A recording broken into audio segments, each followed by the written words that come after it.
नमस्कार मंडळी. तर आज आपण प्रत्येक घरी बनवले जाणारे खमंग आणि खुसखुशीत असे थालीपीठ कसे करायचे ते बघणार आहोत.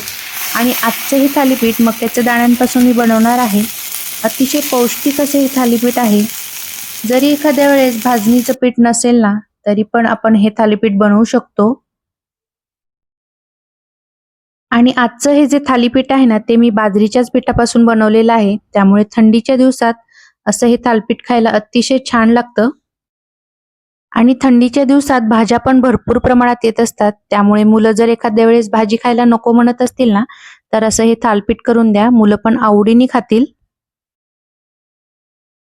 तर इथे बघा, थालीपीठ बनवण्यासाठी मी 2 वाटी बाजरीचं पीठ घेतलेलं आहे, अर्धी वाटी ज्वारीचं पीठ, पाव वाटी गव्हाचं पीठ आणि पाव वाटी बेसन पीठ घेतलेलं आहे. तर आता आपण मक्याचं थालीपीठ करणार आहोत. त्यासाठी इथे मी 1 वाटी इतके मक्याचे दाणे घेतलेले आहेत. आता थालीपीठ मस्त असं झणझणीत होण्यासाठी इथे मी 5 ते 6 हिरव्या मिरच्या घेतलेल्या आहेत, 6 ते 7 लसूण पाकळ्या, 1 इंच आलं घेतलेलं आहे आणि अर्धा चमचा इतकं जिरं घेतलेलं आहे. आता हे सगळं आपल्याला मिक्सरला बारीक करून घ्यायचं आहे.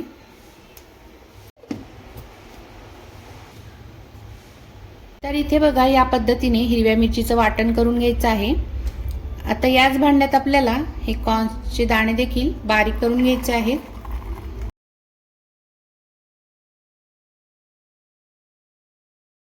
मक्याचे दाणे बारीक करताना यामध्ये पाणी वगैरे काही घालायचं नाही. पाणी न घालताच आपल्याला हे बारीक करून घ्यायचे आहेत.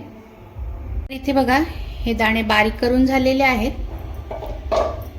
आपण पाणी न घालताच हे दाणे चांगले असे बारीक झालेले आहेत. आता आपल्याला थालीपीठचं पीठ भिजवून घ्यायचं आहे. त्यासाठी इथे मी 2 वाटी इतकं बाजरीचं पीठ घेतलेलं आहे, अर्धी वाटी ज्वारीचं पीठ, पाव वाटी गव्हाचं पीठ घेतलेलं आहे, पाव वाटी इतकं बेसन पीठ. यामध्ये आपण जे हिरव्या मिरचीचं वाटण केलं होतं ते घालायचं आहे. 1 चमचा धणेपूड आणि अर्धा चमचा हळद घालायची आहे. 1 बारीक चिरलेला कांदा घालायचा आहे. मी अर्धा चमचा इतका ओवा घेतलेला आहे. हा ओवा आपल्याला असा हातावरती थोडासा चोळून घालायचा.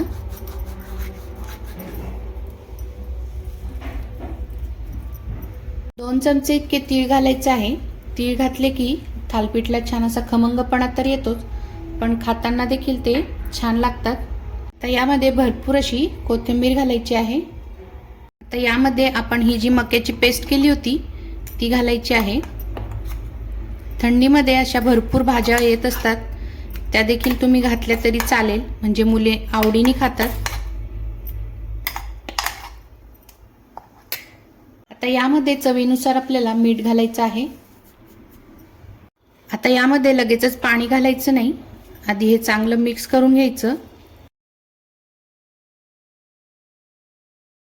हे चांगलं मिक्स करून घ्यायचं आणि लागेल तसं यामध्ये थोडं थोडं पाणी घालायचं आहे.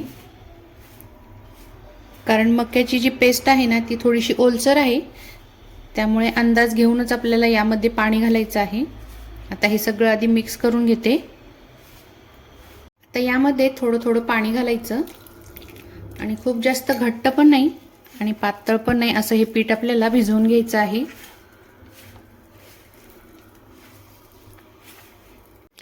आता जर घरामध्ये एखाद्या वेळेस भाजणीचं पीठ नसेलच ना, तर असे हे बाजरीचे पिठाचे थालीपीठ देखील तुम्ही करू शकता.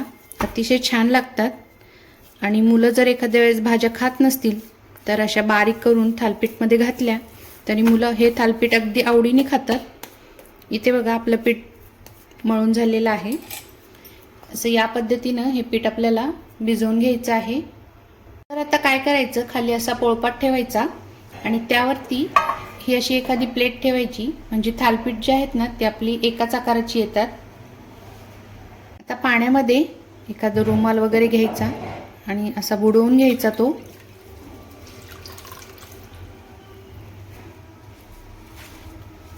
आणि या ताटलीवरती आपल्याला हा असा घालून घ्यायचा. पिठाचा असा एक गोळा घ्यायचा आणि छान पातळ असं हे थापून घ्यायचं आहे थालीपीठ. अशी प्लेट घेतल्यामुळे एकसारख्या आकाराचे आपले थालीपीठ तयार होतात. थोडंसं पाण्याचा हात लावायचा आणि चांगले पातळ असे थापून घ्यायचे।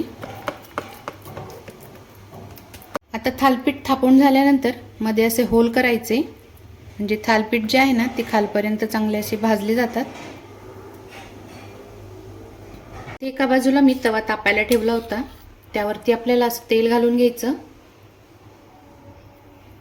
आणि हे जे तेल आहे ना ते सगळीकडे असं लावून घ्यायचं, म्हणजे थालपीठ खाली चिकटणार नाही।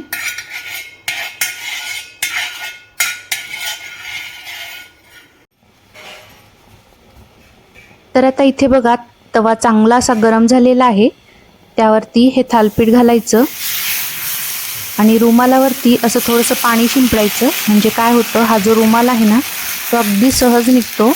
हे बघा कुठेही तव्याला अजिबात चिकटत नाही, त्यामुळे असं थोडंसं पाणी शिंपडायचं म्हणजे रुमाल सहज निघतो। आता बाजूनी असं तेल सोडायचं, या होलमध्ये देखील आपल्याला थोडं थोडं असं तेल घालायचं, म्हणजे थालपीठ जे आहे ना ते खालपर्यंत छान भाजलं जातं। त्यावरती झाकण ठेवायचं, म्हणजे थालपीठ जे आहेत ना ते चिरणार नाही।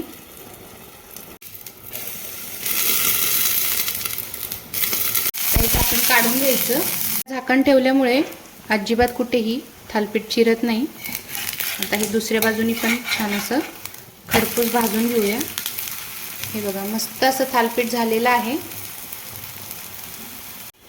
तर आता इथे बघा दुसऱ्या बाजूनी पण हे थालपीठ छान असं खरपूस भाजलं गेलेलं आहे। असं हे मक्याचं थालपीठ पौष्टिक तर आहेच, शिवाय आपण त्यामध्ये बाजरीचं पीठ घातल्यामुळे ते अजूनच पौष्टिक होतं। आणि थंडीच्या दिवसात मुलांना हे थालपीठ जरूर करून द्या, मुलं पण आवडीने खातील।